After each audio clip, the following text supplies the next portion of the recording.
Siberia અને હિમાલય તરફથી હજારો માઇલની યાત્રા કરી કેટલાય વિદેશી પક્ષીઓ ગુજરાતમાં આવેલ થોળ જળાશય આવી રહ્યા છે। છેલ્લા 2 દાયકામાં વિદેશી પક્ષીઓની સંખ્યા 18,000થી વધીને 55,000 સુધી પહોંચી છે। વિદેશી પક્ષીઓના કલરવથી ગુંજી ઉઠતા આકાશનો અહીં અદ્ભુત નજારો પણ જોવા મળે છે। थॉल गुजरात की टॉप रामसर साइट में से एक है। गुजरात में टोटल 4 रामसर साइट है, उनमें से ये रिसेंटली पिछले कुछ सालों में इसको रामसर साइट डिक्लेयर किया गया है।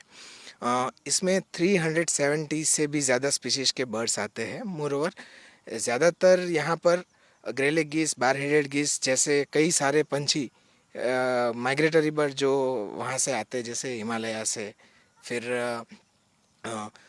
कुछ साइबेरियन कॉन्टिनेंट से, नॉर्थर्न कॉन्टिनेंट से, वो सारे बर्ड्स यहाँ पे फीडिंग के लिए एंड सर्वाइवल के लिए आते हैं।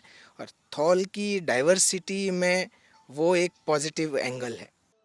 હિમચ્છાદિત પર્વતો પાર કરીને થોળના શાંત આંગણે ઉતરતા હજારો યાયાવર પક્ષીઓ કુદરતની અદ્ભુત કરામત સમાન છે।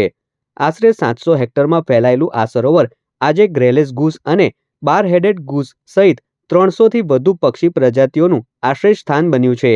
વર્ષ 2021માં વૈશ્વિક રામસર સાઇટનો દરજ્જો મળ્યા બાદ થોળ સરોવર હવે વિશ્વભરમાં પક્ષી પ્રેમીઓ માટે સરનામું બની ચૂક્યું છે।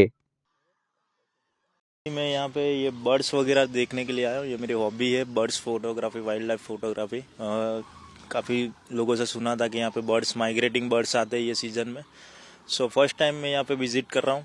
જો કે શહેરના ઘોંઘાટથી દૂર થોળની શુદ્ધ હવા મુલાકાતીઓને નવી ઉર્જાનો અહેસાસ કરાવે છે। વન્યજીવન ફોટોગ્રાફર્સ માટે અહીં પક્ષીઓની પાંખોમાં ઝળહળતા રંગો અને તેમની જીવનશૈલી જાણે જીવંત પાઠશાળા છે। છેલ્લા 2 દાયકામાં સતત વધતી પક્ષીઓની સંખ્યા એ સાબિત કરે છે કે જો માનવ ઈચ્છે તો પ્રકૃતિ સાથે સુમેળભર્યું સહઅસ્તિત્વ शक्य है।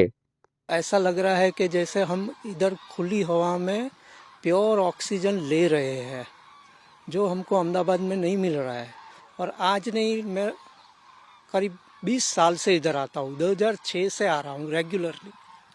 और हर साइट पे मैं जाता हूँ जिधर बर्ड्स है, माइंडफुली हमारा जो बैटरी चार्ज होता है वो हो जाता है इधर आते हैं तो हम, जो आपको सिटी में नहीं मिलेगा।